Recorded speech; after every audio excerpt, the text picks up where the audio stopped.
টানা ৩ বছর ধরে চলছে ইউক্রেন রাশিয়া যুদ্ধ। লম্বা সময় ধরে যুদ্ধ চলার কারণে গোটা ইউরোপ জুড়ে দেখা দিচ্ছে অর্থনৈতিক সংকট। এদিকে এই দুই দেশের যুদ্ধ বন্ধে আলোচনার উদ্যোগ নিয়েছে যুক্তরাষ্ট্র। ক্ষমতায় আসার পরেই মার্কিন president Donald Trump Ukraine Russia যুদ্ধ বন্ধের উদ্যোগ নেন। এ লক্ষ্যে মঙ্গলবার রাশিয়ার শীর্ষস্থানীয় কর্মকর্তাদের সাথে বৈঠকে বসেছে যুক্তরাষ্ট্র। গুরুত্বপূর্ণ এই বৈঠকে আয়োজক ও মধ্যস্থতা করছে সৌদি আরব। হঠাৎ যুদ্ধবন্ধে মধ্যস্থতাকারী হিসেবে এই দেশটির এগিয়ে আসার কারণ কি? সৌদি আরব শুধু আন্তর্জাতিক বক্সিং ম্যাচ ও সঙ্গীত উৎসবেরই আয়োজন করে না, বরং বিশ্ব শান্তির প্রচারক হিসেবে নিজেকে তুলে ধরতে চায়। ইউক্রেন রাশিয়ার চলমান যুদ্ধবন্ধে ভূমিকা রাখতে পারলে তা দেশটির জন্য বড় সুনাম বয়ে আনবে। তবে সুখ্যাতি অর্জনই এই বৈঠকের একমাত্র লক্ষ্য নয়। বিশ্লেষকদের ধারণা, ভবিষ্যতে গাজার যুদ্ধোত্তর পরিস্থিতি নিয়ে আলোচনায় রিয়াদ নিজের শক্তি বাড়াতে চায়। এ লক্ষ্যেই এই বৈঠকের আয়োজন করেছে দেশটি। বৈঠকটি সৌদি যুবরাজ মোহাম্মদ বিন সালমানের জন্য বড় সাফল্য হিসেবে দেখা হচ্ছে।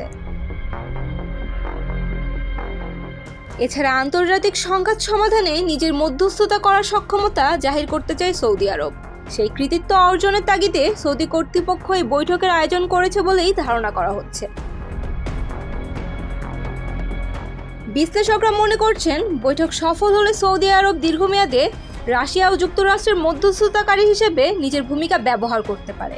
এর মাধ্যমে দেশটি গাজা নিয়ে ডোনাল্ড ট্রাম্পের সেই বিতর্কিত প্রস্তাবে প্রভাব বিস্তার করতে চায়, যেখানে ট্রাম্প যুক্তরাষ্ট্রকে গাজা নিয়ন্ত্রণ নেওয়ার পরামর্শ দেন। সেই সাথে সেখানকার বাসিন্দাদের স্থায়ীভাবে অন্যত্র সরিয়ে নেওয়ারও কথা বলেন।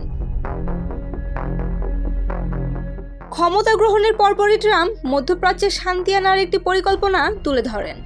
তিনি প্রস্তাব দেন, যুদ্ধবিধ্বস্ত গাজাকে পুনর্গঠন করে সেখানে বিলাসবহুল রিভেরা স্টাইলের বাড়ি নির্মাণ করা হবে।